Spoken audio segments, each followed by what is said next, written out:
विधानसभा चुनाव जैसे जैसे पास आ रहे हैं वैसे वैसे सियासी गलियारों में आरोप प्रत्यारोप का दौर जारी है। इसी बीच राज्य के गृह मंत्री देवेंद्र फडणवीस द्वारा पूर्व गृह मंत्री अनिल देशमुख पर लगाए गए आरोपों पर बीजेपी विधायक राम कदम ने अपनी प्रतिक्रिया दी। उन्होंने कहा, देवेंद्र फडणवीस ने जो आरोप लगाए हैं वह कितने सत्य है इसका सबूत खुद वसूलीबाज सचिन वाजे देंगे। सचिन वाजे शरद पवार से लेकर उद्धव ठाकरे तक सभी के लाडले रहे हैं।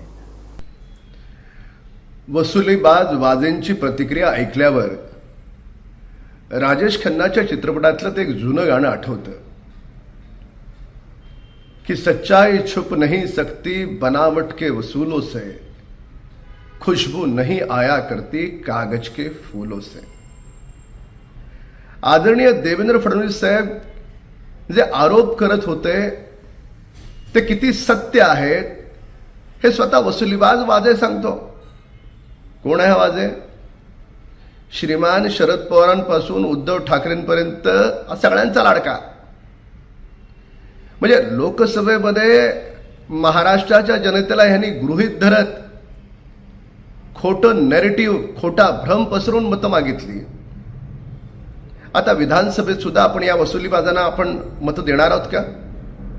यांच्या भ्रमाला आपण बळी पडणार आहोत का?